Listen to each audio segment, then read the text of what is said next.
आज हम इस वीडियो के माध्यम से कर्म एवं पीड़ा तथा दुख के संबंध में अपनी बात रखेंगे। अज्ञानवश या स्वार्थवश अधिकतर लोग यही समझते हैं कि कर्म मनुष्य के लिए विकास, समृद्धि, शांति, सुखद जीवन का ही आधार होता है। बल्कि सच्चाई यह है कि कर्म मनुष्य के लिए पीड़ा, दुख, अशांति का भी कारण एवं आधार होता है। मनुष्य को कर्म से पीड़ा दो रूपों में होती है। प्रथम रूप में मनुष्य को स्वयं के कर्म से पीड़ा एवं दुख होती है और दूसरे रूप में मनुष्य को दूसरों के कर्म से पीड़ा एवं दुख होती है। इसके अंतर्गत मनुष्य से भिन्न चीज़ें भी शामिल हैं।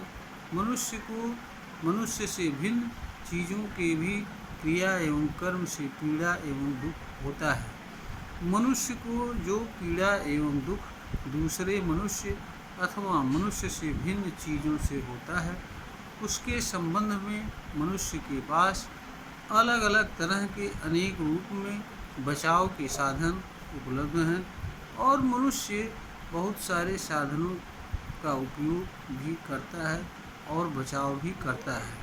किंतु मनुष्य अन्य मनुष्य के कर्म से बचाव के साधनों का सम्यक उपयोग नहीं कर पाता है। इसके पीछे मनुष्य का अहंकार एवं अज्ञान आता है, क्योंकि वह दूसरे मनुष्य के कर्म से होने वाली पीड़ा एवं दुख के संबंध में प्रतिक्रियावादी विचार रखता है कि जिस तरह का बर्ताव दूसरे द्वारा उसके साथ किया जाता है या अन्य लोग करते हैं, उसी तरह का बर्ताव उसे भी करना चाहिए।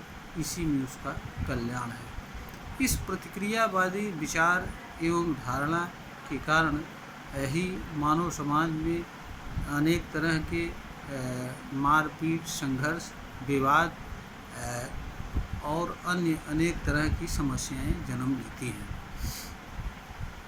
अगर मनुष्य प्रतिक्रियावादी विचार न रखे, बल्कि यह विचार रखे कि वह अपना कर्म अपने सिद्धांत के अनुसार, यानी जो उसे करना चाहिए उसे करे और दूसरे को दूसरों के ऊपर छोड़ दे, क्योंकि दूसरों के सुधार का जिम्मेदारी किसी मनुष्य पर नहीं होती है।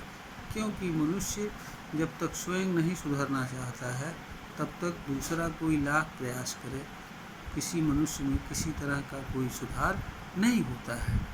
मनुष्य दूसरे मनुष्य के लिए केवल मार्गदर्शक मात्र ही हो सकता है। अब जहाँ तक मनुष्य के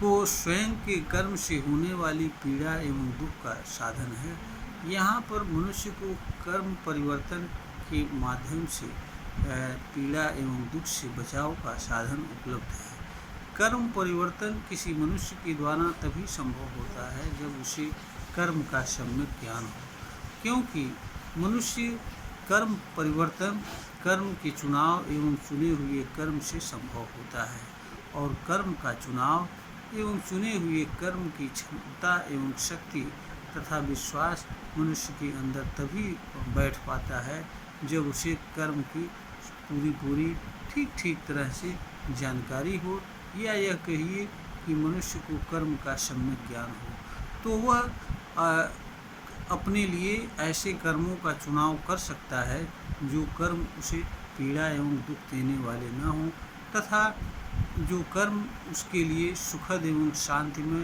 जीवन प्रदान करने वाले हों। मनुष्य के पास कर्म को जानने एवं कर्म को जानकर कर्म का चुनाव करने तथा चुने हुए कर्म को करने की शक्ति प्राप्त होती है।